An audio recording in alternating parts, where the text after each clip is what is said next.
Oimore Ramogi kamora mora maintiere no tieno ma tarik 19 dwe mar 12 higa mar 2024 ka wakelo ni weche manyien mag ang'ich welo odhamo makawuono mabende jatend piny William Ruto koro lando lokruok e tend migepe mage kaluwore koda lokruok makamago. Ramogi obro paro Mutai Kagwe mabende notiyo ka jatend migawo mar weche mag thieth e thuolono mar jatend piny Uhuru Kenyatta kathoth ji pare kod wach mar fellow Kenyans ka bende oduogo e sirikal mar William Ruto obiro bedo e migawo mar pur. Ramogi bende gavana mokwongo mar kaunti ma Kiambu William Kabogo bende koro duogo e tend migepe ma pacho kaka moting'o lokruok makamago kaachiel kod Ali Kinyanjui mabende oduogo e sirikal mar William Ruto mobiro tiyo kaka jatend migawo e weche mag ohala. En lokruok mabende wabiro miyi kaachiel kod kuku mare ka bende jatend migawo manyien mar arita en biro bedo Kipchumba Murkomen mabende koro sani kuom thuolo mar higni 3 nenore ni osekawo kombe 3 e lemo mar tend migepe. Ramogi gigeno ni samoro mano ema biro kelo lokruok kata kamano ng'uro osechako bedo kata weche maliekore kotenore koda wach mar nuoyo jotelo mabende osebedo koda thuolo mar tiyo e lemo mopogore opogore e pacho ka. Kopogore koda mano Ramogi wantiere koda twak ma achiel kachiel kod jalup jatend piny Mano Kithure Kindiki mabende wabiro menyonu kaeri kochakore kanyo gimoro saa 1 kod dakika 15 nyaka wang' saa 2 gi wiye. Ka ok kamano magi e moko kuom weche ma wamiyo pek. Lakteche owito oko ng'anyo mane gichano chako Jumapil tok bedo gi winjruok kod piny owacho. Wakelo ni twak mokwongo ma achiel kachiel kod jalup jatend piny Profesa Kithure Kindiki. Urban centers within the county, we've ensured that all these places are secured. Abisas magarite county ma Homa Bay osingo arita ma odimbore kinde sikuku. The police traffic to be friendly on the road, because we know very well that there is some harassment going on in Kisumu, we saw yesterday. Weg matatu yuagwa pedha ma obila magapaya timo e kindegi ka giwacho ni kethonegi ohala.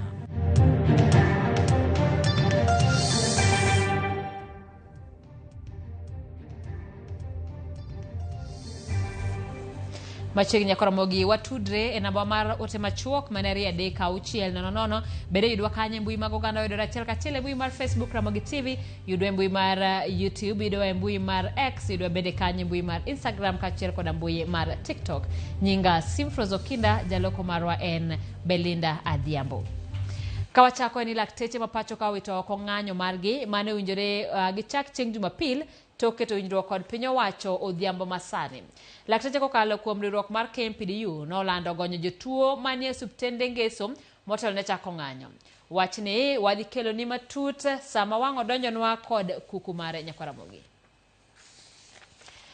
Komachielo ni jatend migepe Musalia Mudavadi oyango ni piny owacho osechugo bad migawo mabiro rango weche nek mar joma mine ma osebedo katimore e pacho ka. Kakoro kwa oganda mondo go report mar nek makamago e apis mar okwach kich. Ewi jogo mane oyudo midhiero kendo ilalgo e pacho ka anya to e kinde ng'anyo Mudavadi owacho ni ogai mar obila ne osekwayo ng'wono kendo bedo kod twak gi jogo manotelo ne ng'anyo go. Bende owacho ni piny owacho osegoyo okang' mar kedo gi njore kaachiel gi kuo mar dhok e pacho ka. It's important for you to note that between January to 17th December 2024, there were a total of 55 deaths. In the last 6 years, we have lost 383 officers in the line of duty. This year, 830 officers have been injured in the line of duty.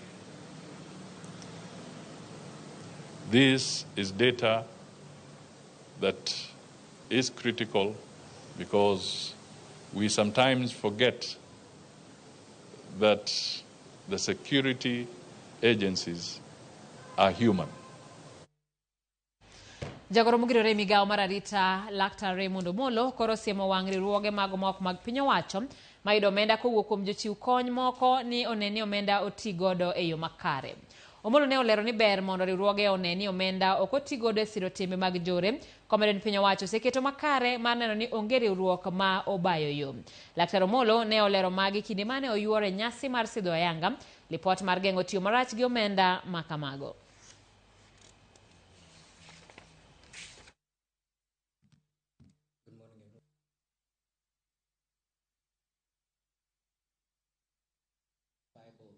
Funding sources, we rated this one.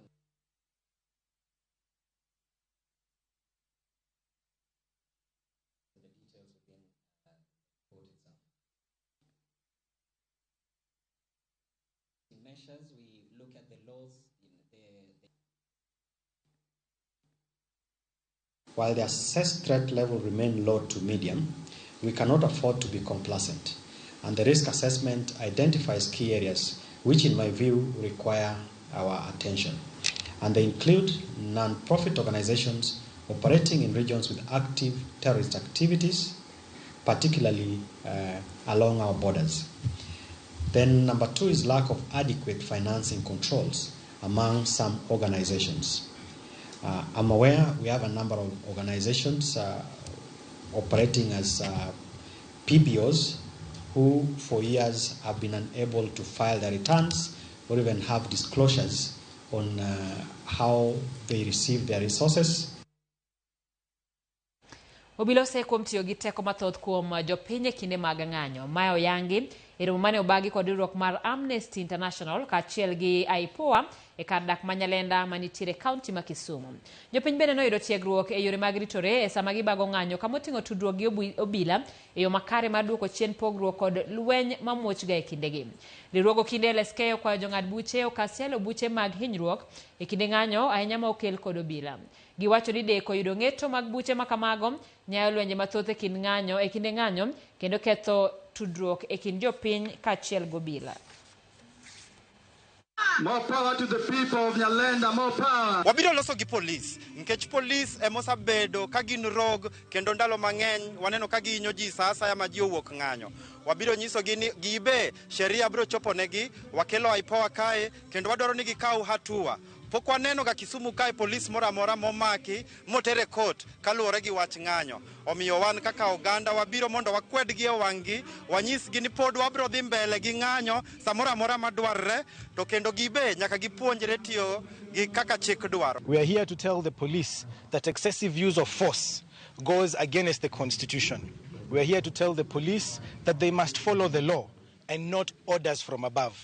That as a people we will continue to promote peace and security, but the police must also ensure that they respect the rights of the people. Out of the cases that we've processed so far in my region, 25 cases are before court and 19 are with the ODPP, and others are at various stages of investigation.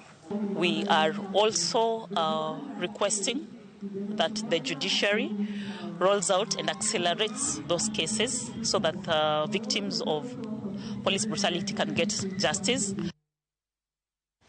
Tatarita kwe kaunti ba Homa Bay oyango ni giseketo kenge makare mag arita e kor gwenge maneno jopiny e kaunti no oting'o kata oingo nyasi mar Christmas gi mar yawo higa manyien e lwasi makare maonge rochruok moro amora.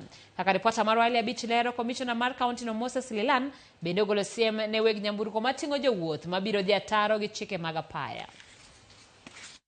Komisona e kaunti ma Homa Bay Moses Lilan osingone jopiny e kaunti ni arita margi biro bedo makare kinde nyasi mar Christmas kod mar yawo higa manyien. Lilan okoni giseketo bila moromo mabiro bedo akicha e kuonde ma jopiny orobudhe kinde nyasi mar Christmas kod mar yawo higa manyien. Eneno ni onge ng'ama nyalo biro rocho arita kwe kaunti ni. Kata kamano ni ogolo siem ne joma samoro nyalo bedo kod paro mar rocho arita kwe kaunti ni. Ka okoni thumbe mag liete seche mag otieno kata disco matanga bende ne gisekumo. Particularly places where we expect people to frequent, like the Ruma National Park, places of attractions like the Homa Hills, Simbi Nyaima, all the centers within, urban centers within the county. We've ensured that all these places are secured. Oyugis Township, Kento Bay Township, Homa Bay town, Diwa, Rodi, Bita. Bende ne ogolo siem ne weg nyamburko mating'o jowuoth e wedhi ataro gi chike mag apaya e kinde ni ma oganda thoro idho nyamburko ka gidhi e kor gwenge mopogore. Kane okoni weg nyamburko mabiro ketho chike makamago ibiro luwo dwaro mar duond chik. We want to ask the matatu operators to be very, very responsible. Guard against overloading to ensure safety of the passengers. And we want to guarantee that any matatus that will be found to have overloaded, we want to confirm that any matatu that will be found will be impounded for the rest of the period that the charges will be going in court. Magi timore ka moko kuom derepe mag nyamburko mating'o jowuoth e kaunti ni to ywak ewi nok mag jowuoth gino ma bende gitudo gi apedha ma sani koro NTSA timo e apeni mopogore pacho ka. Tich onge en December madiere machon kana December koro kamano watiyo miyudo ka sani anyalo gabe ni sagi mosa bura tiku tich kech pesa ni to sani tich onge ne kaka stage ni nono kwa joma jo drepe mag gari wawinjo maten kech sani jo NTSA dwanu wa comply gik magidwaro wambe sani kako nyalo comply gik mamolo wadose waonge pesa sani jo NTSA odinaero idino yani geche onge to chuma ni geche koro nyaka kinge ni gachi onge baru wang ni kete oling okobera ahinya orach ka jowuoth bende ywago pek mar wuoth gi e kinde ni kaluwore kod kwan mani malo mag jogo matiyo kod nyamburko ka gidhi e wuodhegi ma opogore. Geche tin, jowuoth bende ng'eny. Koro chuni ni nyaka iwuotha idha gari kata iyudo kopong' but koro riembo giduoko piny. Gima jawuoth to bed maber nikech oting'o excess. Alia Beach, Ramogi TV, Homa Bay. Hero kama nanya Alia Beach kawadhi nyime ni jorie matatu mapacho ka koro kwayo bila marango apaya mondo ket lwasi makare ne derepe e kinde magintiere apaya. Giwacho ni bila mag apaya osebedo ka gwandore kod joriembo e kinde magitimo apedha. Jatend riwruog weg matatu Mano Albert Karagasha kamano bende okwayo derepe wetene mondo bed motang' e kinde magintiere apaya mondo duok chien medruok mar masira mag apaya e kinde mag nyasi mar Christmas kod yawo higa manyien. Ojojo wuoth mondo chiw lipot momondo ne riwruok margi kata ete sendo bila e kinde magiromo gi derepe mariembo nyamburko e yo ma ok ni kare. We are urging our drivers wherever they are to make sure that they drive very careful on the roads and to make sure that they adhere to the rules which have been put there by the government. And we are requesting the police traffic to be friendly on the road because we know very well that there is some harassment going on in Kisumu, we saw yesterday. We are saying we don't want harassment. Let them be gentle to our drivers. Let them be gentle to the customers. We are urging our passengers wherever they are. If they see any driver overspeeding, they need to report to the SACCO or they can report to the police. Na cha muhimu ni kuambia wakiingia katika magari zetu, wakiona wakiendeshwa kwa njia ambayo haifai, wako na haki ya kususha wakiwa ndani ya gari, kwa maana magari yetu ndani kuna namba ambayo zimewekwa pale ndani ambazo ndizo za viongozi hiyo SACCO. Kwa hivyo uwe huru wa kuinua na kupiga simu, usikumbali upelekwe kwa njia ambayo haifai. Wadhi county Masaya kama jopur makwan gi romo 610 mawuok e county no mantiere bor riwruok mar Apollo Agriculture ochulo omenda maromo milion 2.5 kokalo okumba mar pur mae giyudo kaluwore kod lal mane giyudo tok oula yweyo cham e puothegi. Maneja mochung' ne weche mag uso riwruok mar Apollo Agriculture e county Masaya Quinta Onyango owacho ni chudo mar omenda no ne geto mana chulo jopur mane yudo lal modhuro kokalo kuom oula kaachiel gi oro. Jopur orwako chudo no ka giwacho ni okonyogi e chako manyien kaluwore kod lal mane giyudo ka gijiwo jopur mamoko mondo odonj e okumba makamano makonyo e kinde masira machal gi mano.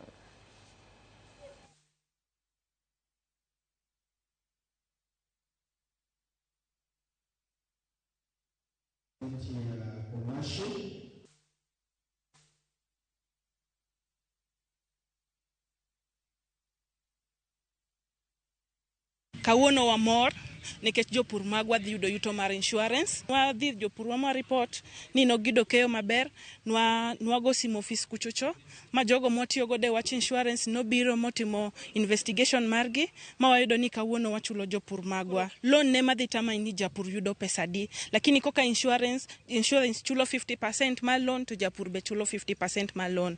Mangiso ni japur ke no ka maybe around 20,000 onego be no expect around 10,000 na madhi na account. Wa conclude ni ntie kaka jogo yuto magayudo wang' thin molo yuto magisebedo ka gido in the past. Miyo koro payout ni wa decide ni at least onego be ni miyo gi gimo thin maginyalo wiyo go pi wang'gi nikech nja giyudo wang'. Seche moko ka weche tek kech aluora sane lokore. Koro ka weche tek to nyaka yude dwaro okumba ma minyalo geng'origo. Koro kaka polo be ni go okumba achiel mar okumba mar cham mikawo ne cham ma kapo ni gima kamano timore to at least inyalo yude, jopur nyalo yude gimoro ma gidokgo e ot. Koro gikora ata gombo chudo mar pesa mondo adhi alos go dwacha mo matin. Amor gi okumba insurance ma gikelo kawuono mane giwacho ni mondo wabi mondo insurance one kaka timo wa kwa harvest man wayudo. Nyaka Ramogi mana kamano ne wasingo niko chopo saa 1:15 to wabiro teri achiel kachiel nyaka e kar jot mar jalup jatend piny Kithure Kindiki kama bende twak biro dhi nyime kanyo. Kao kamano kapok wachako kao twak na achiel kachiel adona samoko kuom duoko mabende uoro kae Ouma Tonje wacho neno waka intiere Laikipia East County na Nyuki.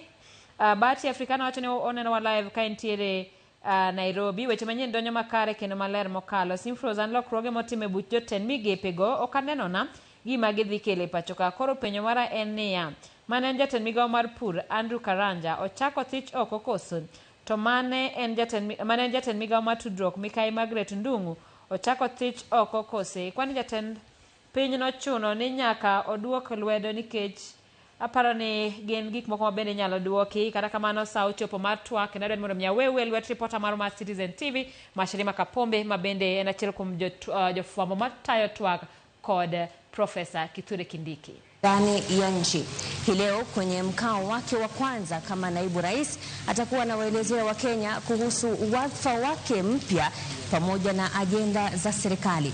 Mimi ni Mashirima Kapombe kutoka runinga ya Citizen, lakini niko na wenzangu kutoka mashirika mbalimbali ya habari. My name is Joel Chacha from K24 TV. My name is Michelle Ngele Odhiambo from NTV. And I am John Jacob Kuria from the Kenya Broadcasting Corporation. I am Ashley Mazuri from KTN. Good evening, I'm George Maringa from Cape Media Limited, TV47. Karibu Professor, na asante sana kwa muda wako. This interview will be conducted in both English and Kiswahili, so feel free to express yourself in the language that you feel most comfortable. Now let's start with the elephant in the room. When we publicized this interview, some of the reactions that we received were quite hostile on your person. And I'll read some of those responses that we got. One said, cancel that interview. Another one said, not worth my time. Another one called you a butcher and a murderer. Another said, who killed protesters under his leadership? Now, why would this interview generate so much hostility on your person? And why do you think Kenyans feel tonight whatever you have to say is not of value to them? First, I appreciate and thank you for having me on this broadcast. It is, maybe I'll start by saying that not everyone is saying what you've read out. There are others who are saying other things.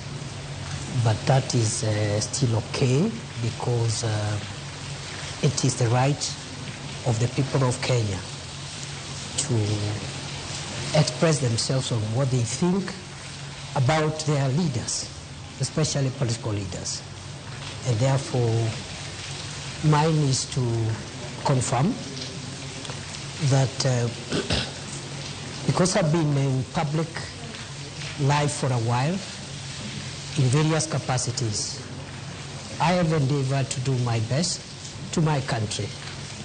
And I have no regrets for anything. Maybe lessons learned, which is a common human thing, that perhaps there are things I've picked along the way. But in terms of my public duty and commitment to our national interest, I have been extremely clear on what is expected of me in the various roles that I have played in this country. As Interior CS, where Kenyans feel that you oversaw massive brutality on Kenyans who are expressing themselves when they felt that their leaders were not representing them in the way that they should. Do you take personal responsibility for the murder of 60 people, according to the KNCHR? Well, the violent protest that took place early this year and even earlier on in 2023 unfortunately led to loss of lives.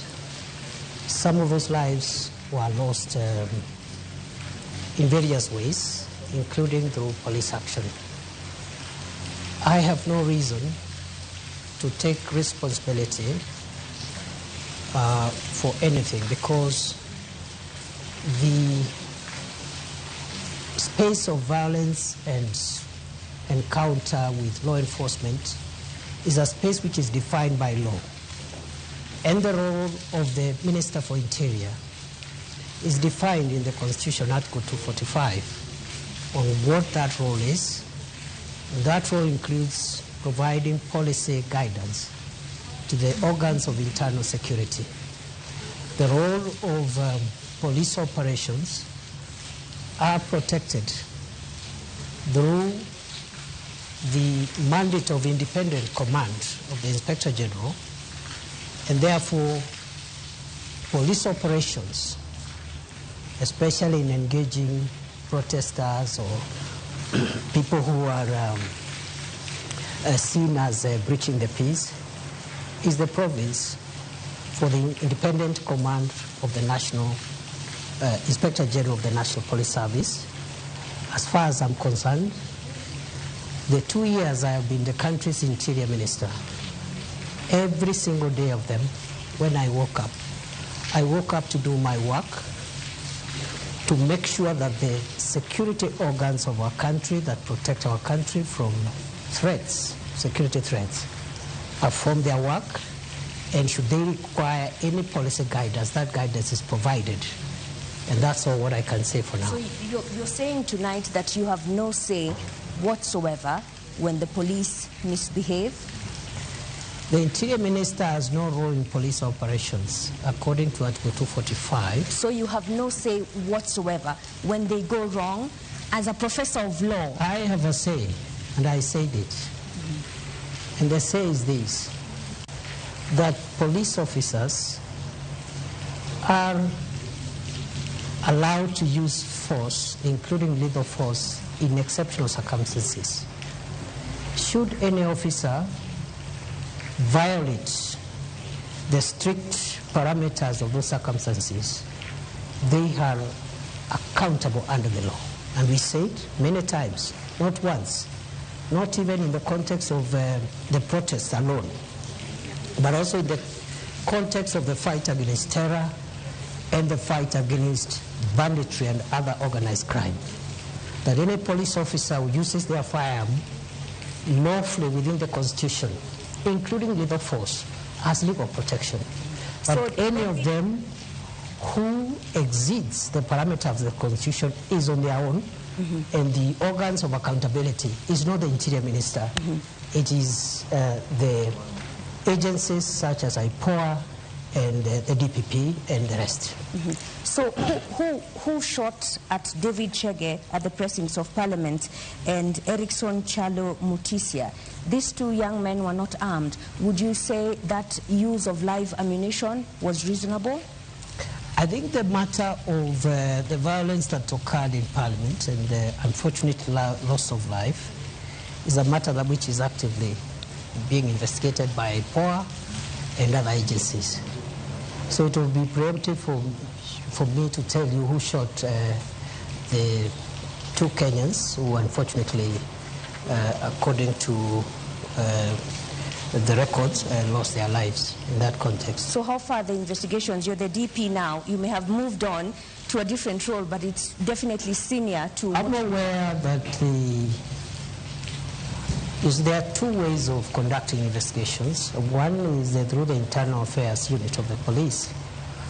But our policy in the last 2 years, while we were in that docket, we discouraged the internal affairs unit of the police from being the ones to investigate their colleagues, because it raises issues of conflict of interest, and perhaps perceptions of bias. So we encourage the independent police oversight authority to be the one to do the investigations.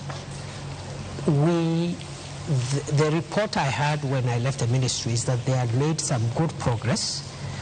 They reported to me they had some 6 files which are ready from the context of the riots and the violence around that time.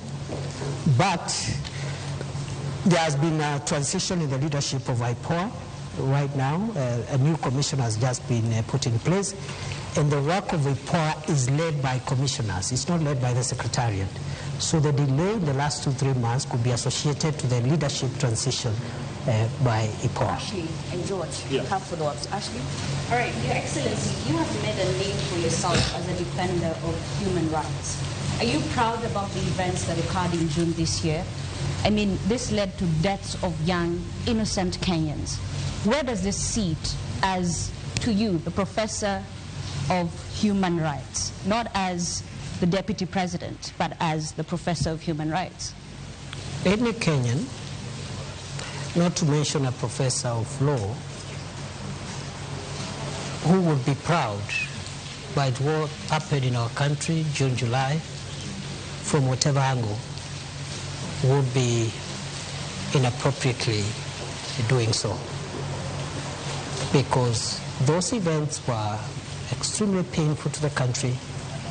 They were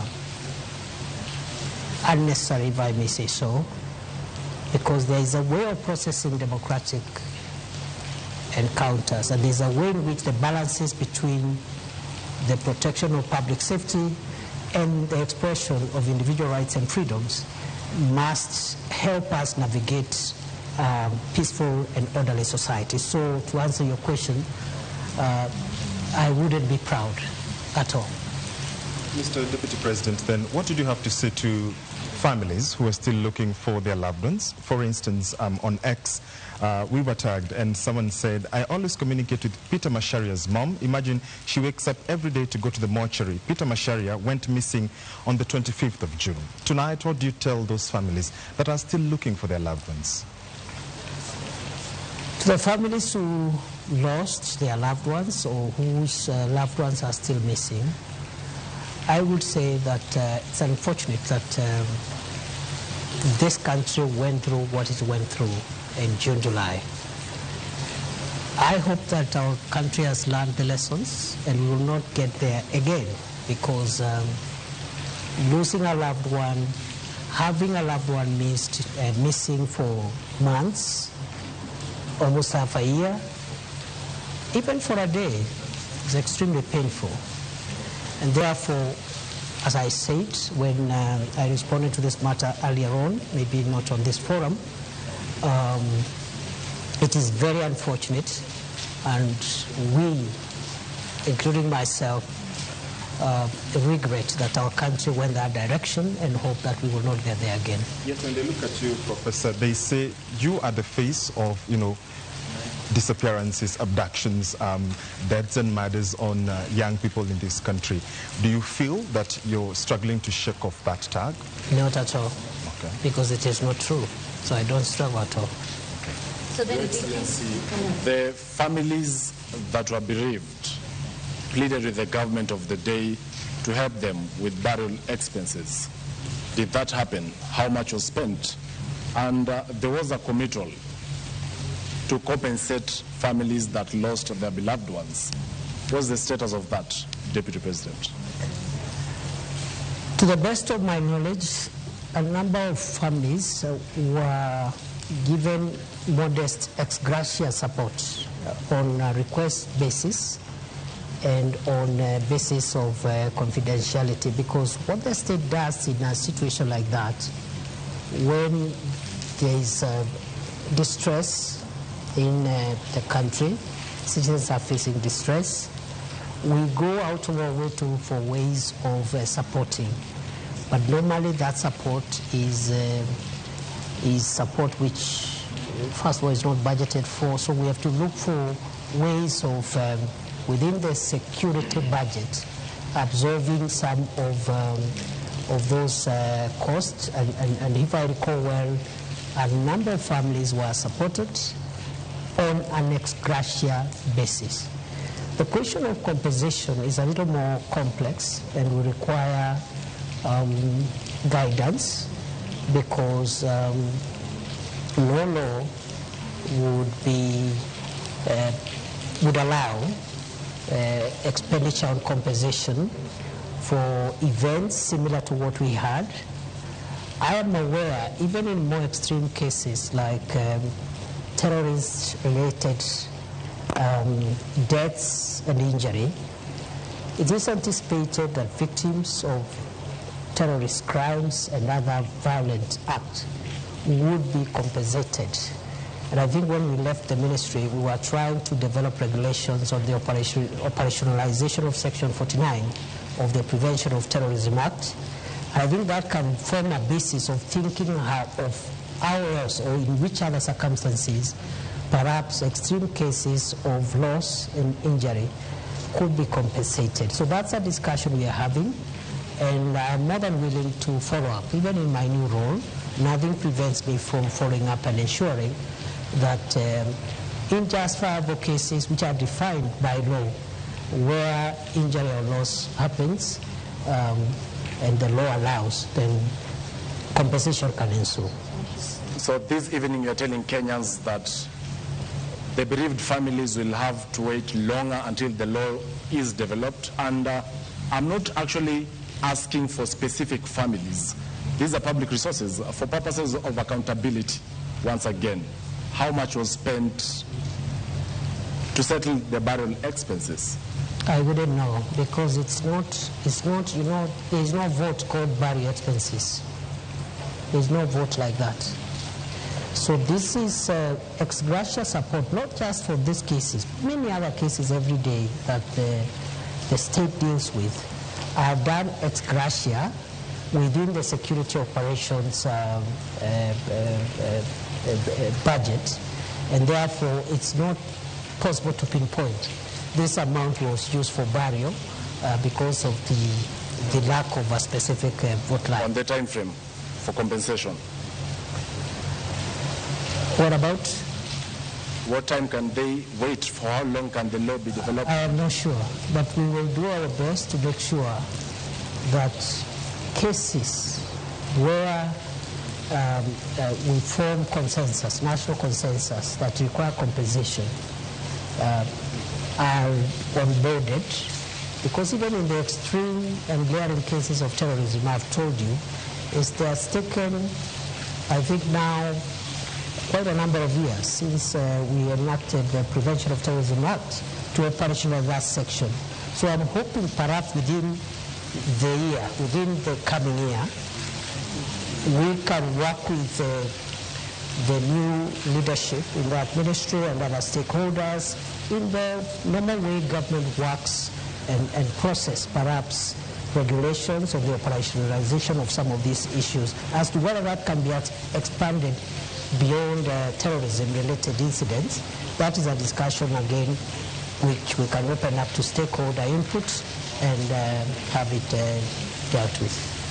It's clear, Mr. Deputy President, that the tag behind you, and you know, my colleague Mheshimiwa Kapombe mentioned it when we mentioned that we were having this interview, is not a very rosy one. And one person in particular called you the butcher of Tharaka. I have two important questions I'd like to understand, because President William Ruto addressed the nation on the night of June 25th when protesters breached Parliament. He told the nation that that was a treasonous act perpetrated by crooks and criminals. Do you believe that the young people killed by police during the protest were crooks and criminals and not young people trying to advocate for their rights? The protests of June started as legitimate protests by peaceful Kenyans who were expressing their rights and opinions on certain issues that they felt that needed to be handled by government differently. In the course of those protests, criminal elements infiltrated those protests. And it became very difficult. On the one hand, you have protesters whose interest is just expressing themselves within the Constitution. But within their midst, there are people killing people, hurting people, looting property. And that's how Parliament was breached, because protesting does not include breaching in Parliament, which is a restricted access facility. And that day, we came very short of the burning down of Parliament. And in the process, the chambers of the Chief Justice were also vandalized by protesters, broke the wall, broke windows and doors, and stole water and other items. So the point is, how do we balance going forward? They need to protect the right to protest, but at the same time ensure public safety. Other countries have had their occasions, like the Americans had on 6th January 2020. Similar situation. People are unhappy with an election outcome, and they just venture into constitutional institutions and run amok and bring violence. So it is unfortunate we had that mix-up between honest, legitimate protesters and cruel and dangerous criminals who really caused a lot of pain, death, destruction, and almost put down some of our institutions established under the Constitution. There's been many questions over who gave the shoot-to-kill order. Was there a shoot-to-kill order? And was it a show of culpability for security agencies under your command that warranted the presence of the military, the Kenya Defense Forces, to quell the situation? There was no shoot-to-kill order. And the Interior Minister does not command the operations of the police, and this is spelled out in Article 245 of the Constitution in very clear terms. If there was... Your Excellency, I want to put this question to you, and it's a question of responsibility. When you're being vetted for the second time as the Cabinet Secretary Interior, there was a lot of praise heaped on you for combating banditry in the north of Kenya. And you appeared to acknowledge that. Was the police in the North Rift under a different command, so much so that when it comes to the Gen Z protests, you're not the one in charge, but when it comes to the North Rift, you will take the glory? At no time have I said I've been in charge of the operations on banditry, because the Minister for Interior does not play that role. Have I provided it policy leadership to deal with banditry in the last 2 years? The answer is yes, in a very consequential manner, with great humility, because other than advising on the establishment of the Operation Maliza Uhalifu and the gazettement of the disturbed areas. You know, that's the job now of the minister. Those are policy interventions. But I was able to push through in a very difficult financial situation prevailing then in the country, an injection of a significant amount of resources to acquire equipment to assist the police in their operations, which has been the missing link for many years. MRAPs, that is the mine resistance, ambush protected vehicles, armored personnel carriers, drones, that is the aerial vehicles, unmanned aerial vehicles, and so many other, including personal protection items. So, in a very modest way, I would want to be associated with the tremendous work done by the police, with the support of the military, to dismantle the infrastructure of banditry in the North Rift because I provided policy support for the acquisition of modern weapons and also providing the legal space for the police to carry out operations, especially in the areas which I classified as disturbed and dangerous, because that is where criminals were always retreating and regrouping. Those areas today are completely free from bandits. The question here, Your Excellency, is on the question of responsibility. Local NGOs, the United Nations, the US government, the foreign missions have admonished the government of the Republic of Kenya of its human rights record, and particularly the handling of a Gen Z protests. My question to you tonight is, when the Republic of Kenya is being admonished, who takes responsibility? Well, as I have said, you see the general admonition or viewpoints by various stakeholders on the performance of government on many things, including homeland security, is a legitimate thing. But the question of responsibility arises when one believes that there is something they have done wrong. It doesn't arise when someone's conscience is crystal clear. They have not done anything wrong. From where I sit, the nearly 700 days I served as Kenya's Interior Minister, one, I can account for each of those days what I did for this country, sometimes under great distress and risk, which I knew I'm exposing myself, but because of duty, I had to do it. Some of the places I did, my predecessors never ventured into them. I spent nights in police barracks and military barracks with frontline soldiers, not to command them, but to give them moral support, including on Christmas Day, including on Easter, places like Lamu, where terror attacks were the order of the day, to give them support that the government has not sent these officers there to die. They have sent them there to protect the nation, and as minister, my moral support and the policy guidance I gave, I think, was instrumental in a big way because of the feedback I have received from the officers. So to answer your question, therefore, I see, I am not saying that our homeland security system is perfect. It is work in progress. But responsibility is individual. It's not collective. I must remind you, Prof, and the viewers, that there's a lot of rain here, so we'll have to speak a bit louder so that we can be heard. But as you speak about policy guidelines and taking modest credit for what was done in the North Rift on banditry, are you trying to tell us that you could not give policy guidelines on how police protests or moral support in them ensuring that they adhere to human rights? We did. So what happened? What went wrong?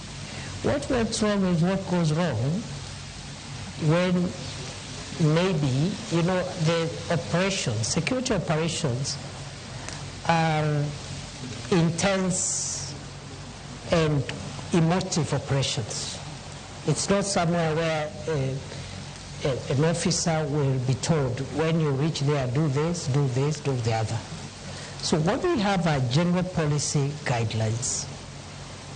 For example, the use of labor force is reserved when to apply when the life of the officer is at risk.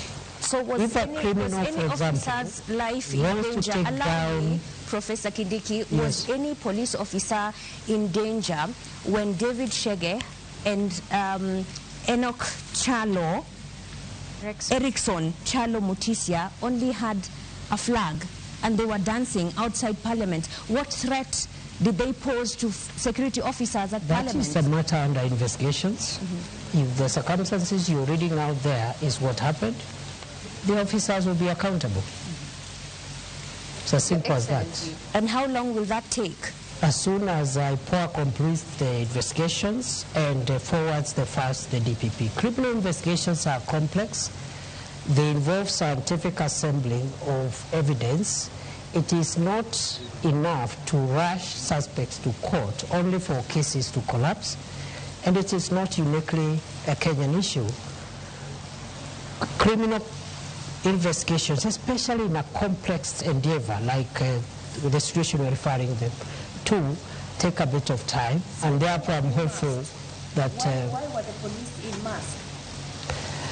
How complex was that? That we again, see who was ensuring security is not breached? You know, you're just telling me what you think or saw, but it was which is part of evidence. It was on live TV. There are photos of police officers who are masked. I can't identify them. I'm not disputing. But just telling as the you CS Interior, that is part of the evidence that is required to hold into account any person who may have been involved in that unfortunate incident you're explaining. Your Excellency, if you were to move this forward and probably look at why the public is on you. This is what you said on the 12th anniversary of the Supreme Court about a month ago. And you were talking about crucial jurisprudence. You said, I have had to ask myself whether the highest interest is the public interest or there is a higher interest called the national interest, because the public itself could hurt the national interest. Public can be mobilized or mobilize themselves against national interest. First of all, where does this national interest sit in the Constitution? And number two, wasn't this an indirect proposal of a clawback on basic freedoms that are enshrined in the Constitution, Your Excellency? As you answer this, Your Excellency, you did say that lives of protesters need to be protected as you ensure public safety. Was the public unsafe during that period? Why did we get to that point? When I spoke at the Supreme Court reflection colloquium on public interest and national interest, some erroneously thought I was talking about government interest or even security interest. That's not the case. In fact, after that colloquium, I've had further reflection, because by the grace of God, I'm also a scholar. So I reflect on some of these things, and I have come to the conclusion that within our constitutional framework, we can categorize three forms of interest that could be expressed by members of the public, rather than three. One is popular interest. And the question I'm asking myself as a scholar and a student of constitutional law is whether what is popular is in the public interest all the time. I am not sure. I am not sure that what is popular is in the public interest. I don't believe. Sometimes yes, maybe not all the times. But at the Supreme Court colloquium, I also asked, is there a hierarchy of norms in our Constitution such that we have public interest and national interest? And for clarity and avoidance of doubt, national interest is not government interest, and it's not the interest of, it's not security. What I had in mind is, you're aware, our Constitution allows the people of Kenya to express themselves in exercise of their sovereignty in two ways. One, through elections. Two, through referenda. And then I asked myself, in fact it was tailored to the judiciary, and I wanted to ask myself, if the people of Kenya, for example, agree and express themselves in exercise of their sovereignty to change the Constitution in a referendum and vote to remove the judicial arm of government, and they decide we don't need the judiciary. People are sovereign. In a referendum, they can actually remove the judiciary. And then I asked myself, since this is an outcome of a referendum, this is in the public interest.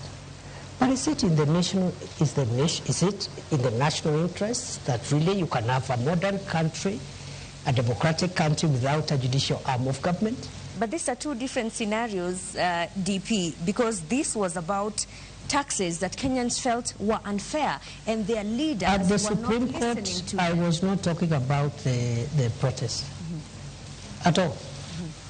You can look at my statements. I was not talking about protest. So what do you... We were reflecting on what the Supreme Court has helped us to understand about our Constitution, and I was inviting the Supreme Court judges to start thinking whether, even as we express our sovereignty, we have what we call bedrock things that we cannot touch. I'll give you another example.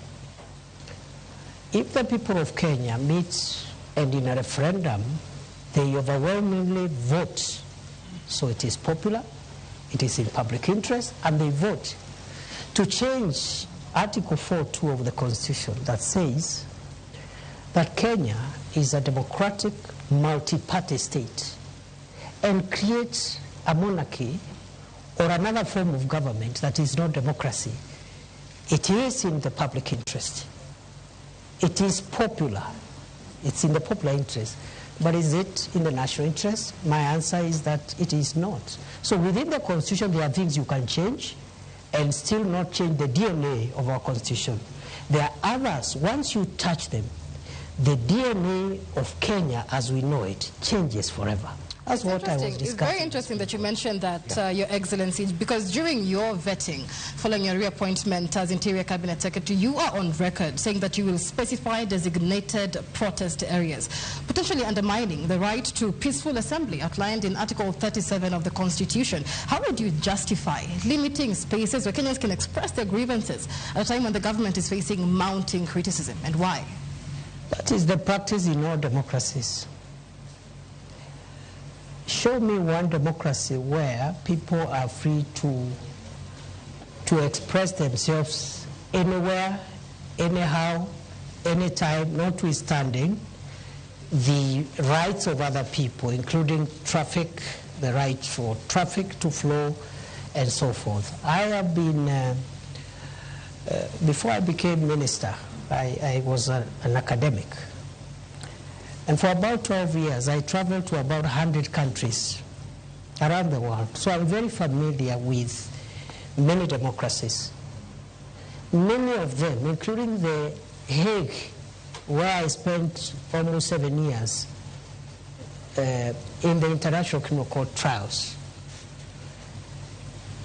They designate places where you go and express yourself. Every institution actually is mandated. If it's Parliament, they designate a place, and then the police gives some routine. They say between 11 a.m. and 3 p.m., a certain group will protest. And they tell the police will be about 500 and so forth, and then you protest there, you hand your petition, someone comes and receives petitions, then you vacate. Maybe in the evening another group will come. That's what we might start thinking about. But as long as we think that expression of rights means you venture and frustrate everybody else who is not part of your protest, then we are courting anarchy, and that's not part of democracy. Peaceful protest, because even when, if we go to Chacha, even when we saw the protests regarding the 16 days of activism against gender-based violence, they were just roughed off by police. One even wonders, because we even have had leaders who have expressed a fear and concern that actually it's not even Kenyan police. So who are these that appear when Kenyans exercise the democratic freedom of picketing? The example you have given was regrettable. And government has already addressed itself to that issue. The Principal Secretary for State Department for Internal Security did Don't you think the precedences are too many? Not really. I don't think so. And I think with the apology that the State Department gave, I think Kenyans should give government the benefit of doubt. Mm-hmm. Because if the intention was to keep on doing this thing, then an apology was unnecessary. If you know you're going to do it again, you just keep quiet and do it the following day. Did you realize this only when you became the interior boss? And despite having served in various capacities in the leadership of the Senate, you didn't think of introducing that bill then? In 2015, I introduced the Homeland Security Bill, which, as leader of majority in the Senate, which was taken up and became part of it is what became the miscellaneous security laws of 2014. I know some parts of that law were struck out, but 85% of those laws are what has made Kenya. Specifically on limiting the protesters? The security laws did not cover the issue of protest. But it covered a wide range of issues that we needed to deal with to make sure that our country is safe. But on the other hand, legislation is work in progress. It doesn't end with one piece of legislation. It happens every day. Democracies which have been in place for 300 years are still making law, even security-related laws. So I did my bit in certain aspects, as in the example I've given you, but it is not true that when somebody serves as a member of parliament or senate, everything that needs to be legislated will be done during that time. DP, as we wrap this topic up, there's one question that many Kenyans would like to know. In a Citizen TV interview after the protests, you said that infiltrators were linked to elements within government and opposition. And you said we have evidence leading to political operatives from across the political divide. We will prosecute. How far are we with that? How many of those planners or operatives? The last time I checked, I've been following up after that, and you know that's not too long ago. That was July. After that, as you're aware, the cabinet was dissolved, the entire cabinet. For that period around August, there was no cabinet. July, August, and then September, the vetting. So by the time I went back to the ministry, it was sometimes, I think, almost October. I can't remember the date.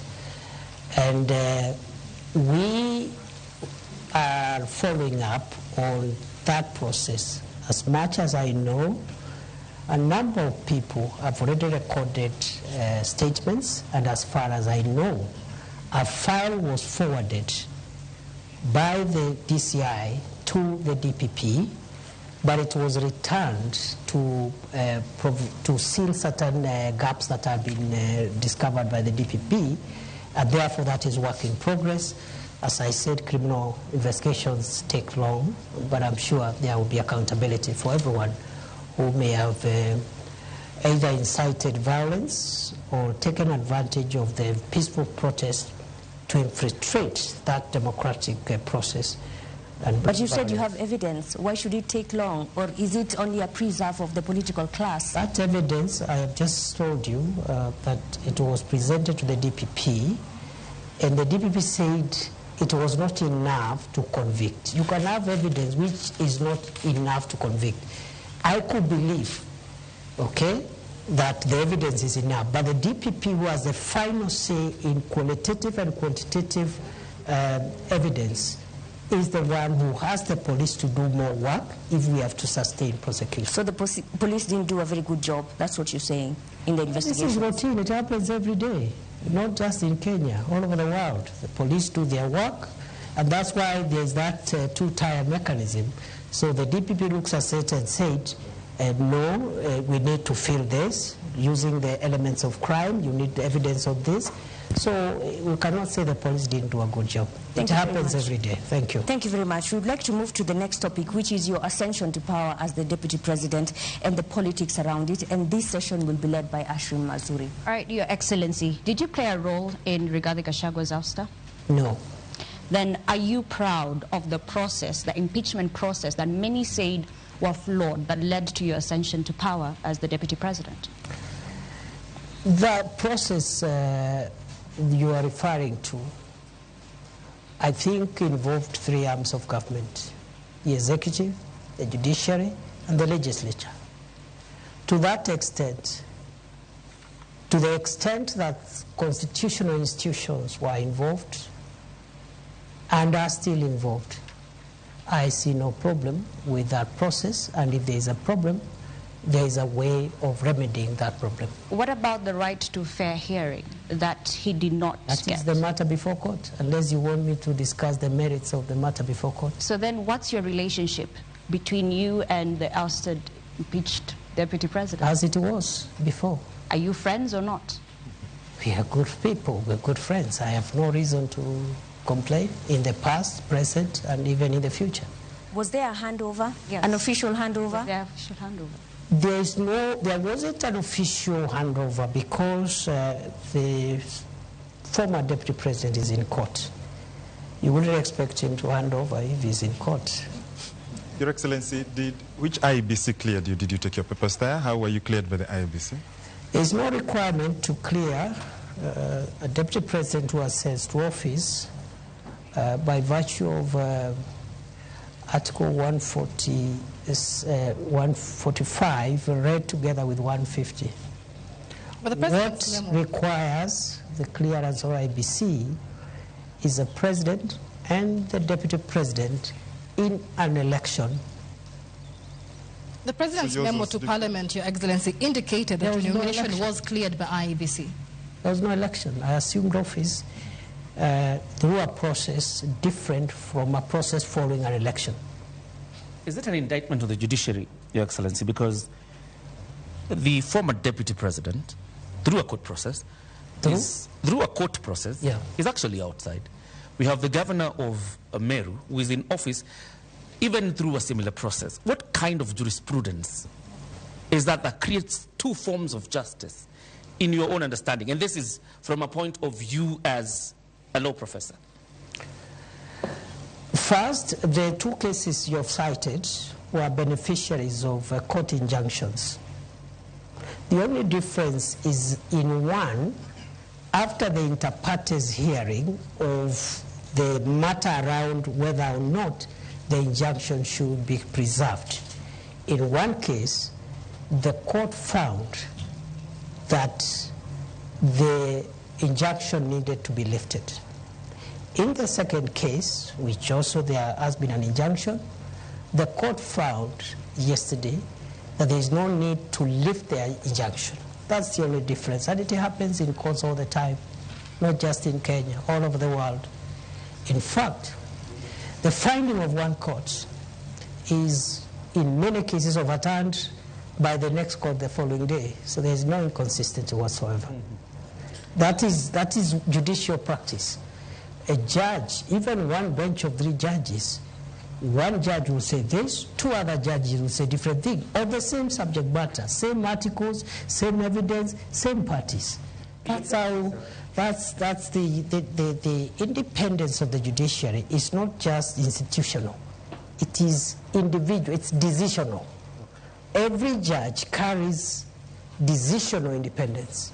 Your predecessor, Your Excellency, says the reason you ascended to this position is because you are a yes man. You cannot mount any challenge whatsoever to the president. I'm putting this question to you tonight. Are you your own man? Are you a yes man? I am my own man. On the second issue, I would like to respond as follows. My understanding of the role of the deputy president is not to challenge the president. It is not in the Constitution. It is not in any law. It is not in any practice. That is not the job description of the deputy president. As to whether the deputy president can advise the president, the answer is yes. The oath of office I took has a clause that asks me to faithfully advise the president when my advice is sought.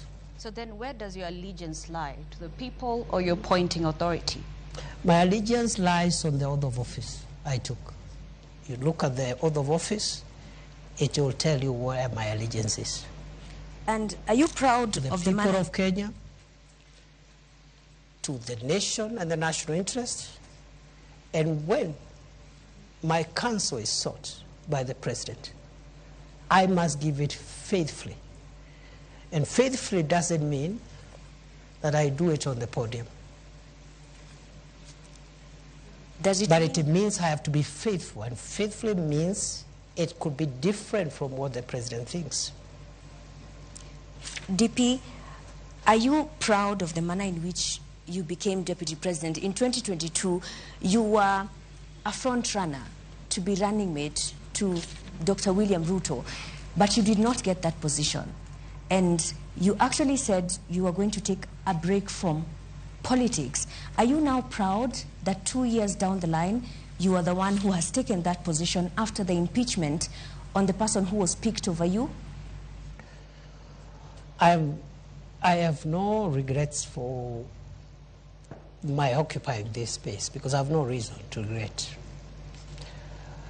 It is true I was a front runner to be deputy president in 2022 through a process that was conducted by my party. I was not successful. My brother, Rigathi Gachagua, was successful. I congratulated him, and I said two things. One, that I will support the campaign, the presidential campaign, until 8th or 9th of August 2022. And after that, I will take a break from elective and appointive positions. But you still took the CS Just a moment. position. Just a moment. After I made those two very important decisions, which I made after soul searching and consulting everyone who needed to be consulted, my party and its leadership met and persuaded me as a member of the party, because I didn't say I'll leave the party. I said I'll campaign for President Ruto and his deputy, but after that I'll not be running for any office. I'll take a break for 10 years. And therefore, the party met and persuaded me to change my mind and accept an appointive position as Minister for Interior, which I accepted. That's all. Are you the kingpin of the Mount Kenya region? Which office is that? Of course, you are endorsed by a section of members from majorly the East, where you hail from. You never dismissed that. Which office is that? Your Excellency, other than the kingpin issue, there are a majority of members of parliament who met in Nanyuki from the Mount Kenya region, that is before you ascended to the office of deputy president, and endorsed yourself as their link in government. You have ascended to that office now. Are you now, have you ceased being their link? Maybe you should ask them. Because I think the members of parliament, because I didn't say it, they said it.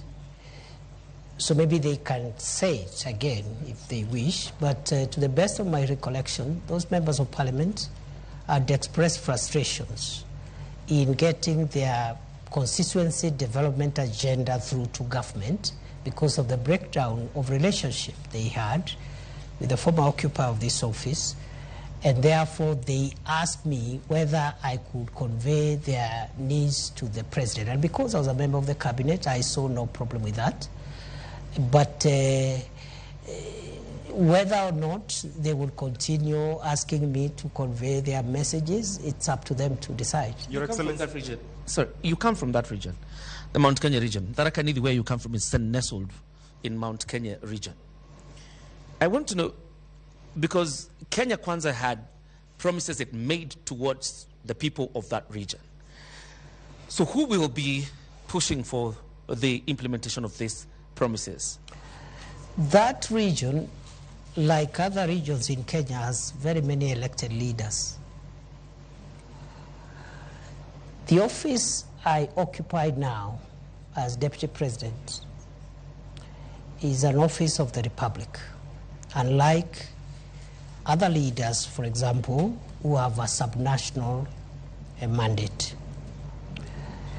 And therefore, the way I see it is that the people from the region you're referring to which happens to be where I was born and raised, have a right, just like the people from the coast, Western, Nyanza, Rift Valley, Northeastern.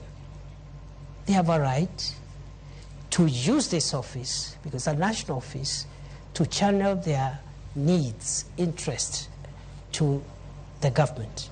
So I see no contradiction. I see no change of position.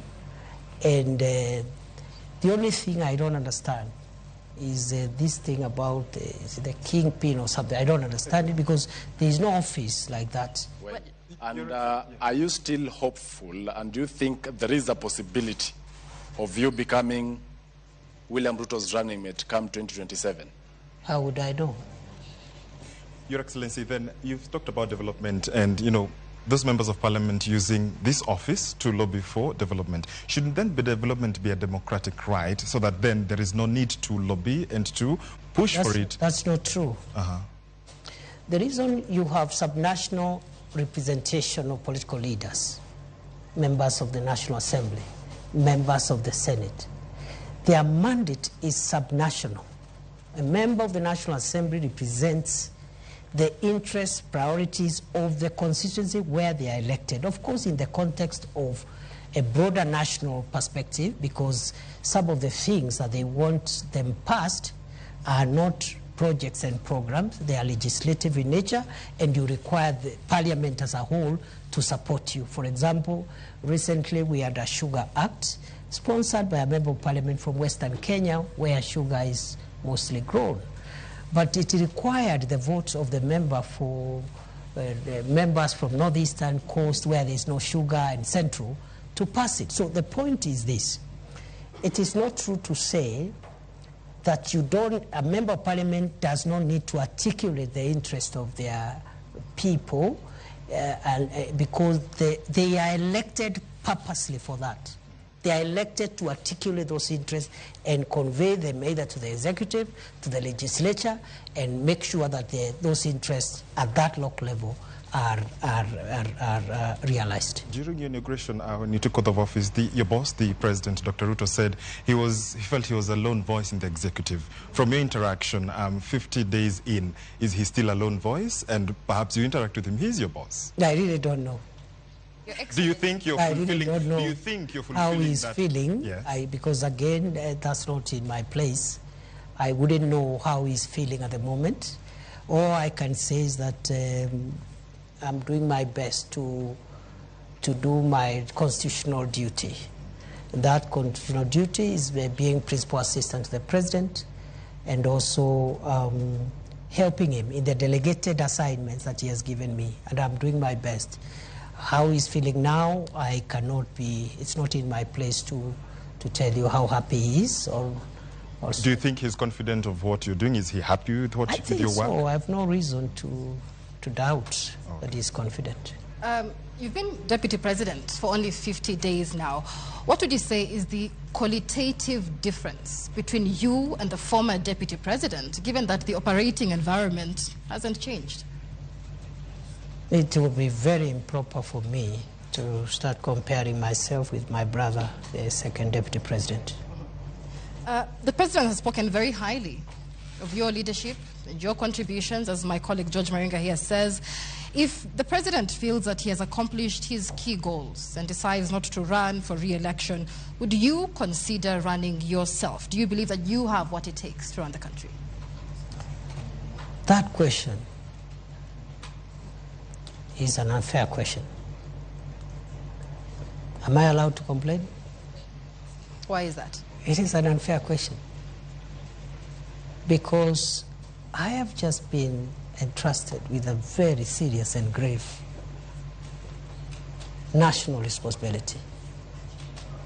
What is weighing in my mind now, and what is really, really occupying me, is the desire to discharge those obligations, because the expectations of the people of Kenya, the expectations of the president are so high. If I started occupying myself with ideas of what will happen, I don't know when, I'll be the most unsuitable person to be seated before you today. Your Excellency, I want to rephrase Michelle's question regarding you and the former Deputy President. Let's not even go with the qualitative differences. But clearly there are lessons you must have learned from Gachagua's tenure in office. What lessons are those? You know, my friend, you know, in leadership is defined by certain ethos and parameters. And I want to persuade you to allow me not to discuss my brother, the Honorable Rigathi Gachagua, because he's my friend. And you've not heard me bad-mouthing him anywhere before when he was in this office or even after he left office. So please spare me, because it is not right. It is wrong to start comparing myself with the predecessor or someone who occupied this office now or in the past, or a person who would occupy it in the future. Are you being cautious, Your Excellency? The region you come from is very restive, and it's quite a significant, it has quite a significant position in terms of votes. Are you being cautious now when I ask you the question of lessons you've learned? Are you being cautious not to antagonize the former Deputy President? I have no reason to antagonize anybody. For what? Your Excellency, perhaps just to buttress on what John Kiore said, when it comes to lessons learned, many have said that the seat that you occupy now, the deputy presidency, has some sort of curse. They've called it the curse of the deputy presidency. And every individual who's held this seat has had some sort of, falling into political oblivion. Do you believe that you have the magic wand to change this so-called curse of the deputy? I don't believe any seat is cursed. Let's start from there. Secondly, I don't think it is a priority to start thinking whether I will survive in this seat or not. As I have said, what is weighing in my mind, the same way when I became Interior Minister and the North Rift was in that shape, Lamu, Boni was in that shape, and Northern Kenya was that shape. I told myself, including the passport crisis, I said, if I will last here for 1 year, I want to try my best and have these challenges under control. So for me, I cannot start now entertaining myself on what will happen to me, whether I'll succeed here or there. That's not for me to determine. It's beyond me. What is within my reach, what is within my control, is the focus to deliver on the job. As to whether I survive or what happens, that is not within my reach, and I cannot control what I cannot control. DP, we need to move forward to the next topic, but I would like to end this with this question. The mountain which you seem to be avoiding is hostile ground right now, and not just the mountain. The government is struggling with its popularity as the president's principal assistant. How are you working to change that perception of Kenyans? And more so those who are... Did you say that the mountain is restive? Yes. The reception in Embu, for example. Yes. In Nyandarua the other day, residents refused to listen to the president's speech. In Nakuru County, at a burial, again, they did not want to listen to the president's That is democracy. message. That's how democracy works. Is it that hostile ground to the government that you serve as deputy president now? You see, there is a difference between running governments and being popular. Those are two different things. And for me, a leader should be least worried about popularity. The worry of a leader should be their pace and focus on transforming the lives of the people. And do you think the lives of the people have been transformed? Leader is not necessarily one who is popular all the time. However, a good leader knows when to be popular. don't you think that popularity has gone down because Kenyans' lives I really don't think so, negatively? because at the moment, President Ruto and his administration now in the midterm is not in their priority to look for popularity. There is no election taking place.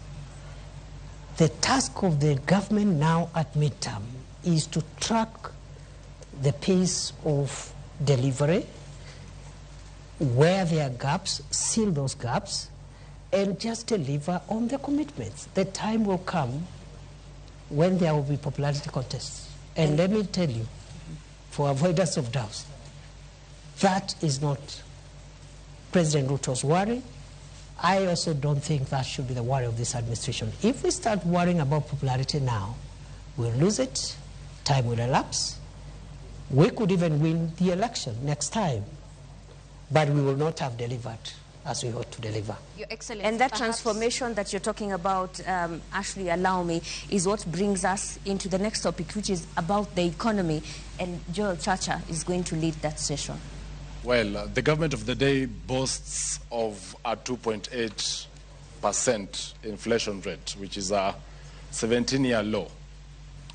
But the question here is on the shrinking disposable income, that is through what many may consider overtaxation.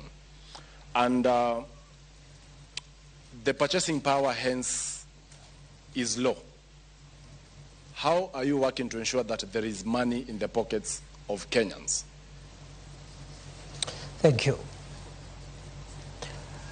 When President Ruto took over leadership of this country in 2022, the 5 or 6 macroeconomic indicators were not looking good.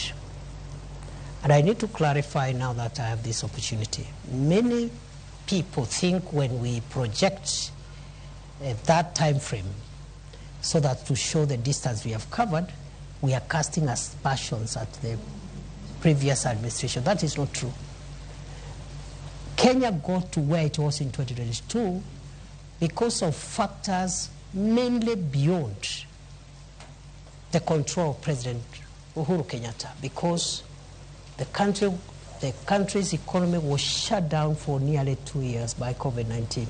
No economic activity.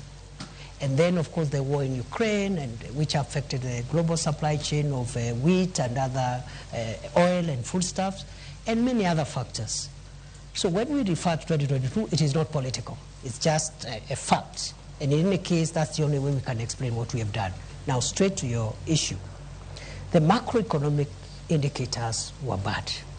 The dollar was rising on a daily basis, 160. At one point, it approached 170. The price of fuel, the same. At one point, it approached 217 per liter for petrol, super. Then inflation was 9.6%. And then if you take the 6 basic food items, starting with unga, the main ones, again, the prices were much higher than they are today.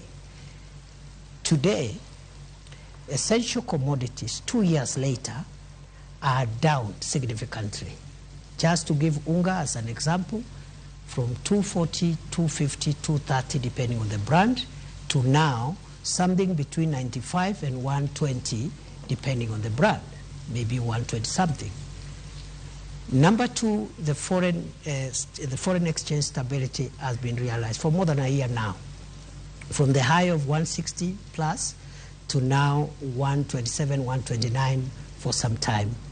The same applies to the price of fuel, which is decreasing every day, every month, including last month when it went down by 4 shillings. Inflation again from 9.6 to 2.8%, the lowest in 17 months. Now, in 17 years. Now, that has not happened by magic or by chance.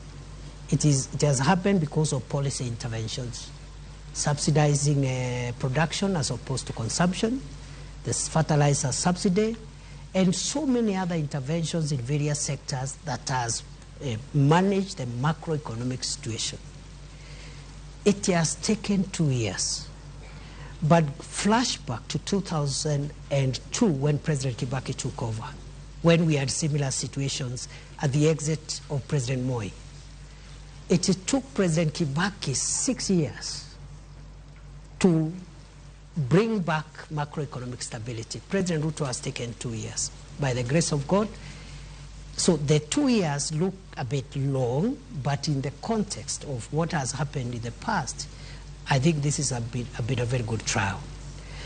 What remains now is what you're asking me. The macroeconomic stability, for it to be felt by citizens, must be followed by microeconomic stability, which is improving household incomes, creating jobs, and so many other things that we are doing in the space of SMEs, in the space of the various sectors, including manufacturing and tourism. So, to answer your question, the macroeconomic transformation and the microeconomic transformation cannot be taken simultaneously. One must precede the other. Going forward, therefore, the remaining 3 years is the interventions. We're going to have interventions that will respond to the issues you say. Already those interventions have been operationalized. They are on course, creating jobs through the 3 major prongs: creating jobs at home, creating jobs online, creating jobs even overseas, and then also other interventions that will enable disposable incomes in the pockets of individual citizens. But going how would forward, that really it can only be achieved when the whole problem begins with our budgeting? For instance, despite the challenges faced in the fiscal year 2024-2025, your projections in the next fiscal year for 2025-2026, you're looking at having a budget of 4.25 trillion Kenya shillings, with the revenue, ordinary revenue, actually crossing the 3 trillion mark. That basically will translate either to more debt, because already we will record a 759 billion fiscal deficit, but at the same time, we are forced to actually impose now the taxation on Kenyans, because last year we only got 2.1 trillion in terms of ordinary revenue. So why this shift over ambition on ordinary revenue collections? Again, in 2022, the fiscal deficit was more than 8.2% or thereabout. And that means the gap between revenue and expenditure. It was at 8.2%. This administration, in 2 successive budgets, has reduced it. Currently is at 4.3. On paper, because of revenue shortfalls. That shifts towards the end of the fiscal year. Yes. And you are forced to bring a supplementary budget. We are forced, but in all fairness, where the fiscal deficit is now is not where it was in 2022. And in fact, I am confident the Treasury will bring it further down this year. But more fundamentally, it is not in our priority of things to generate more revenue through perhaps more taxation, to answer you directly.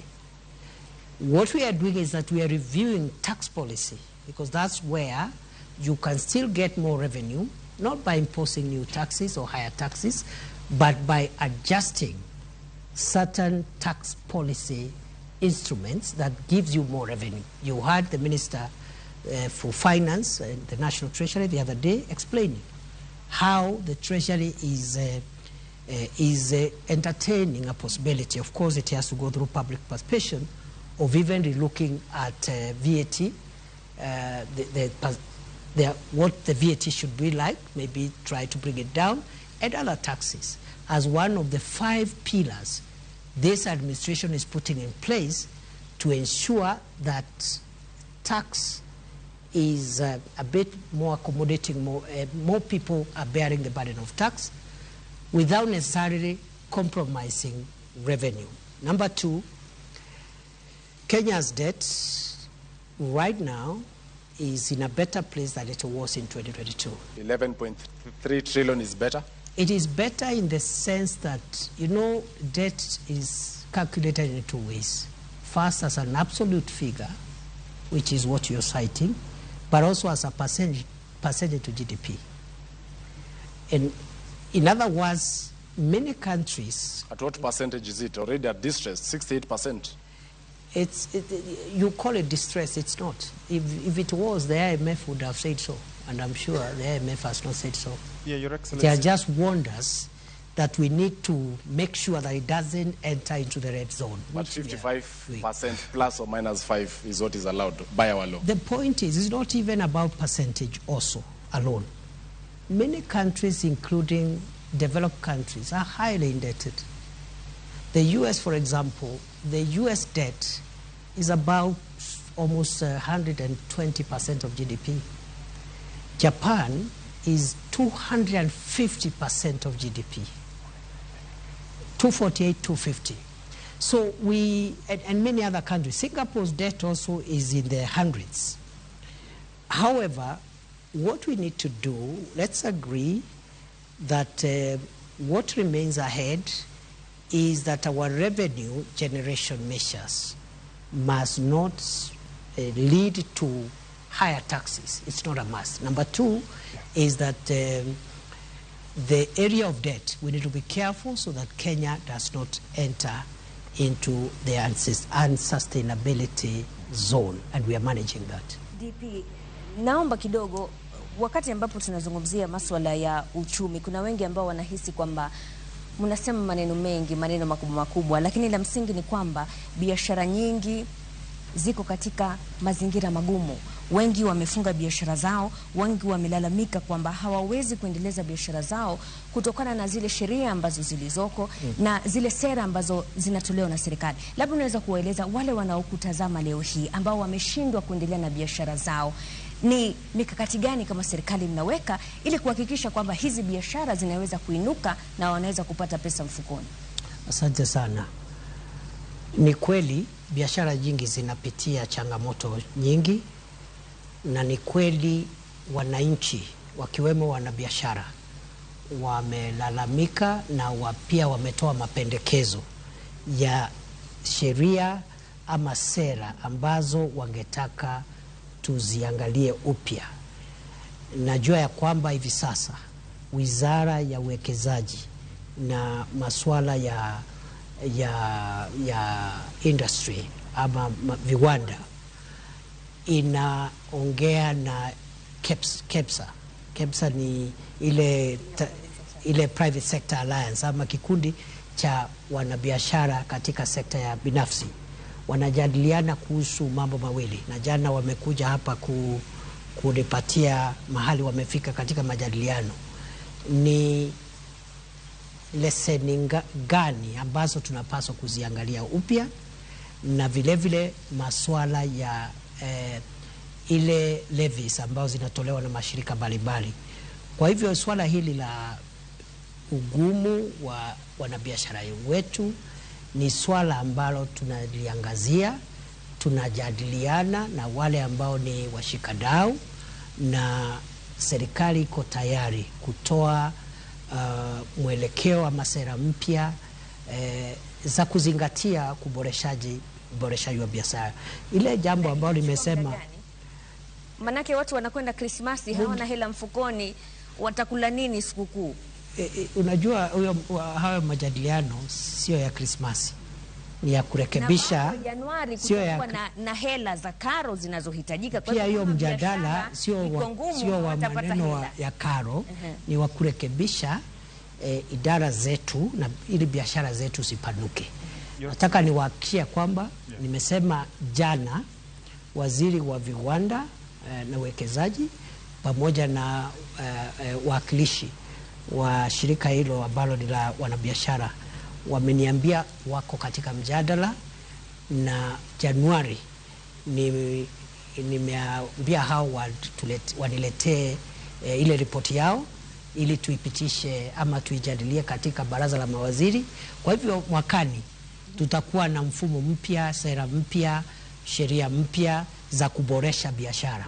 Lakini pia kuna wale ambao wanasema, nikimalizia, kuna wale ambao wanahisi kwamba hizi biashara kuna mazingira magumu kwa sababu wale ambao wanapata mshahara, kwa mfano, zile pesa ambazo wao hutumia kwenda kwa hoteli, kwa mfano, kwenda kununua chakula, zimepungua kutokana na yale makato ya mishahara. Kwa hivyo wengi wanashikilia zile hela kidogo walizobakishwa nazo, ndio maana hizi biashara hazisongi mbele.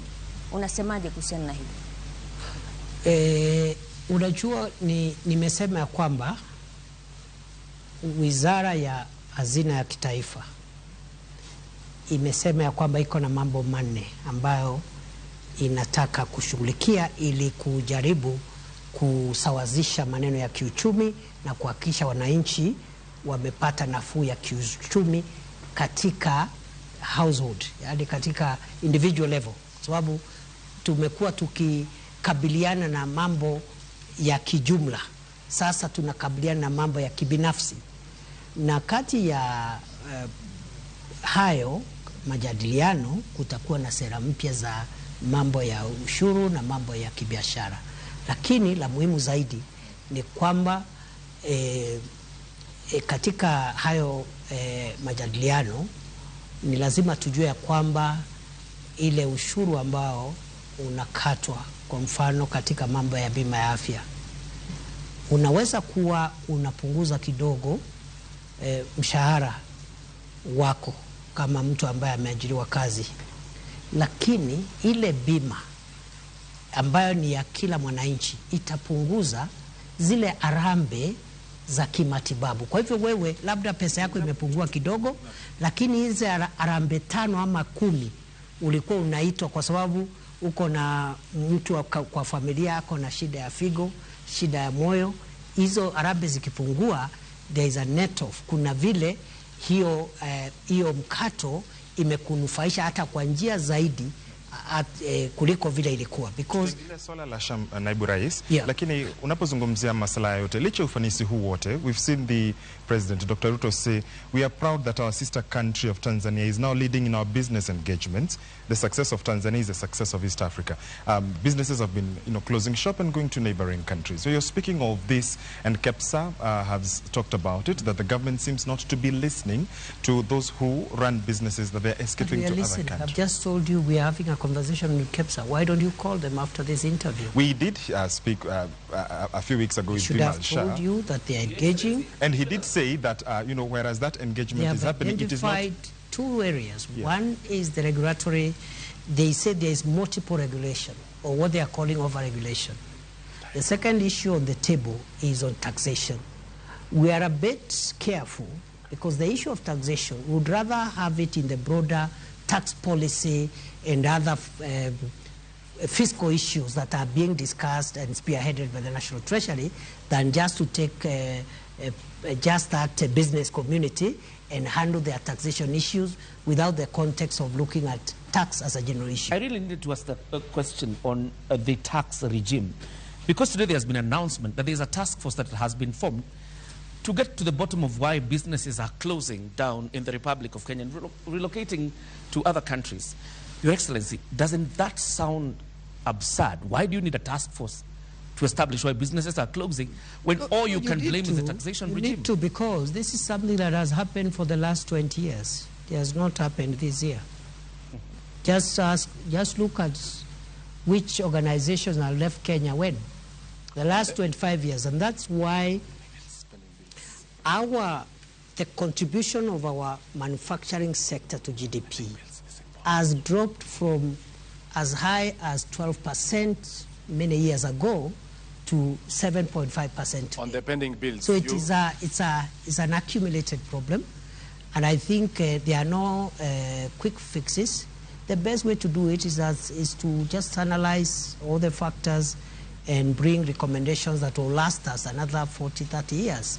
The financial inadequacies being experienced in the country perhaps are as a result of the pending bills more than 650 billion for the national government, 150 billion for county governments, but you're not budgeting for it.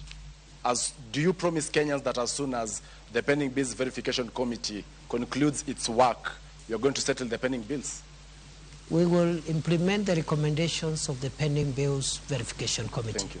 DP, tumebakisha dakika kidogo kabla ya kufunga, lakini hii leo kumekuwa na mabadiliko katika baraza la mawaziri, na kuna wengi ambao wanahisi kwamba the appointments that have been made seem like a harvest just 10 days after President William Ruto met retired President Uhuru Kenyatta, and all those appointed to the cabinet and board chairs seem to be from Mount Kenya.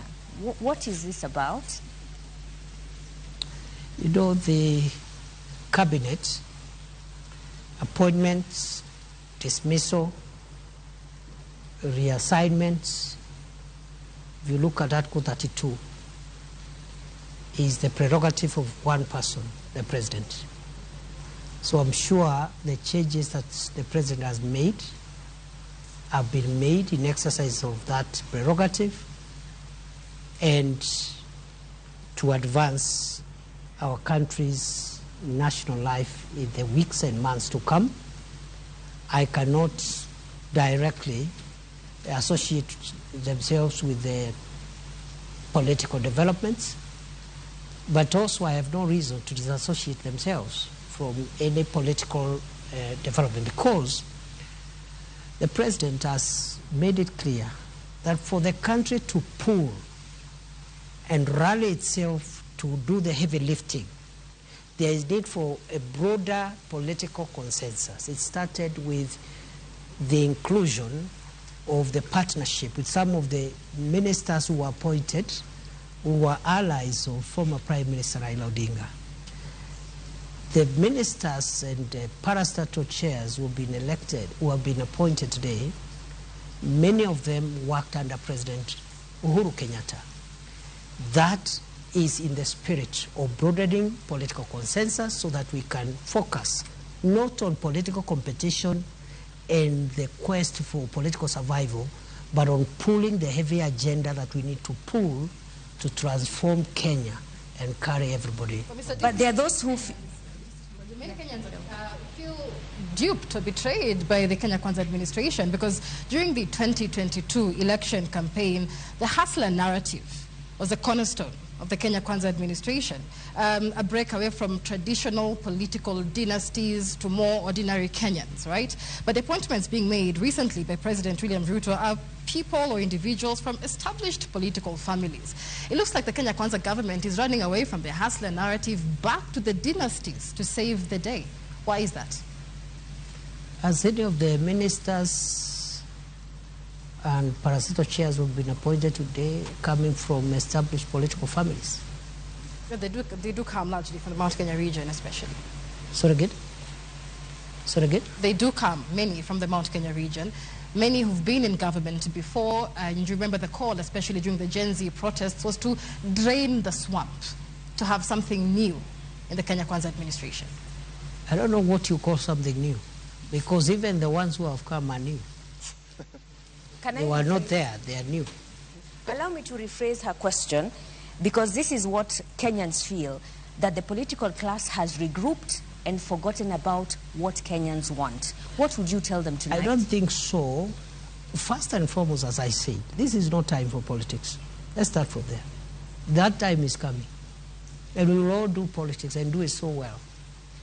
Right now, it's time to do the very, very delicate and important work of pushing the country's development agenda.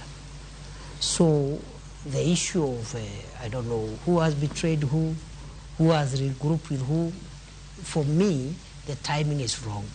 Okay. And for Kenyans who are expressing their democratic views about some of these developments, they have their time, when it is election time, to express themselves on what they think about those in leadership. Your Excellency, to matters now development projects, and we've seen the issue that Kenyans are actually expressing is that this government is forcefully imposing government projects, programs. For instance, vaccination of animals, SHA, that is the Social Health Authority, affordable housing, and I'll begin by that before we get to the specific programs. What do you make of, or what do you think about this? Because Kenyans say it is too soon. It is being buttressed on them. You're forcing it down their throats. That is not true.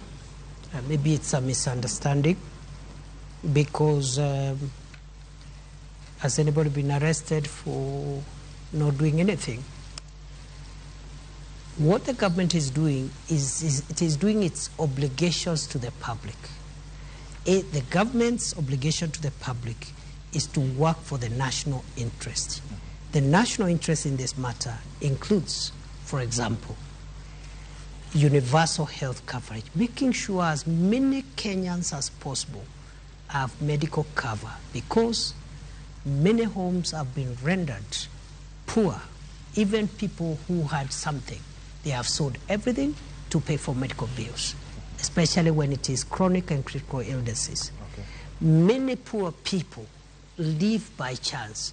They take herbs, they go for, some look for witch doctors, they cannot access medical care.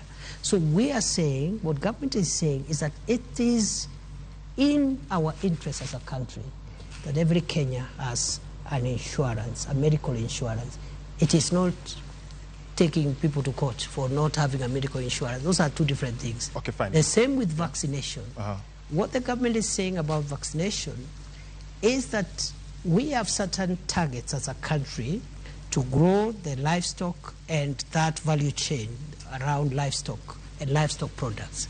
For us to reach those targets, we need to access European market, the Middle East market, and even the regional market under the African free trade area, and then also under economic ethos, the partnership between Kenya and the European Union, which we signed last year. In many of these markets, our products are being denied access, and one of the requirements is sanitary and phytosanitary standards. That is to say, health-related standards. One of the requirements for us, for example, to meet our export demand is that your herd must be vaccinated.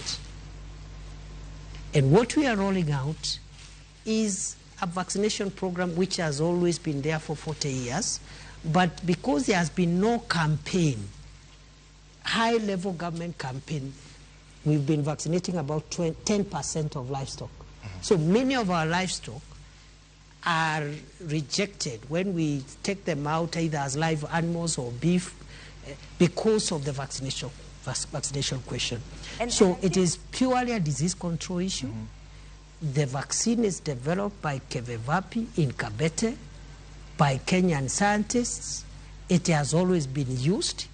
It is only that we are doing a campaign to make sure, other than vaccinating only 10% of livestock, we can have 80, 90, 100% vaccination for purposes of getting market access, exporting livestock and livestock products even to other countries. DP, it's good that you, before you go to affordable housing, Ashley, because we're still on the vaccination issue, you may be explaining a very good thing for the country, but are you aware that citizens are agitated by the language of their leaders?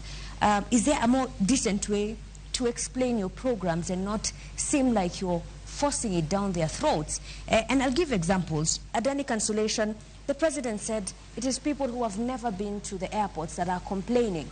When it comes to the vaccination, majority leader yesterday, I think, said ni watu hawana ng'ombe, hawana kuku. How do you think that makes citizens feel when they are trying to express themselves, yet they are met with arrogance? And to add on to that, the Kenya Veterinary Association perhaps has, among the recommendations they've given, they've said improve public awareness, enhance stakeholder engagement. When will Kenyans feel they are participatory in this government, in these projects that affect them? First of all, we agree that we need to create awareness and also just carry citizens along in our government programs, and also generally as government. We need to continue communicating to the people in a manner that is consistent with our obligations under the Constitution. But having said that, I am sure again, because we were here an hour or so ago, I'm sure you are not inviting me to comment on statements by the president or another leader, because let's discuss the issues. Let's not discuss, those kind of issues, because in the process, the message will be lost. And the message is, these programs are for the interest of the nation. There is nothing sinister about it. As to if we need to improve our communication and engagement strategy, I agree with you. It is work in progress. We need to keep on improving. There's many questions, Mr. DP, whether these questions are really for the interest of the people. We, as the media, have reported every day, Kenyans are deeply frustrated with the Social Health Authority. Many, in fact, say NHIF was working. When you come to issues like affordable housing, we were told there was public participation, despite public discontent. When it comes to livestock vaccination, the same thing. Is the government hiding behind the facade of public participation to pass unpopular programs, knowing very well that there's no legal binding framework on public participation? And so the government really isn't bound by Kenyans who say we don't want SHA. We'll go back to what we said earlier.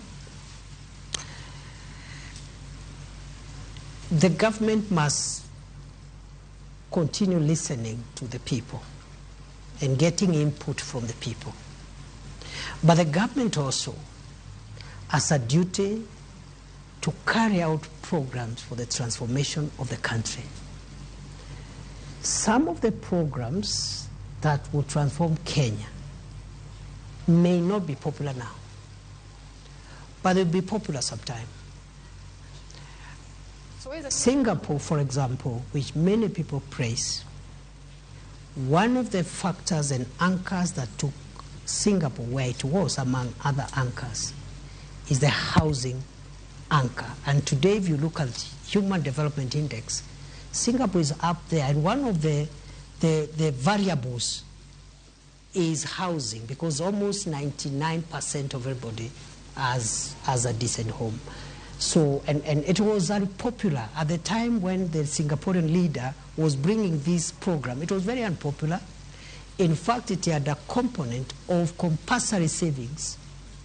But today, many years later, after this leader left the scene, the people of Singapore are very happy that this project propelled their country into the first world. So I will end with what I started with, that what is popular may not even be in the public interest. And sometimes what is in the public interest may not be in the national interest. And the work of government is not to look for popularity.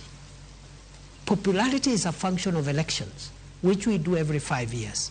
And every politician has a way of transacting with electorate to look for popularity during election.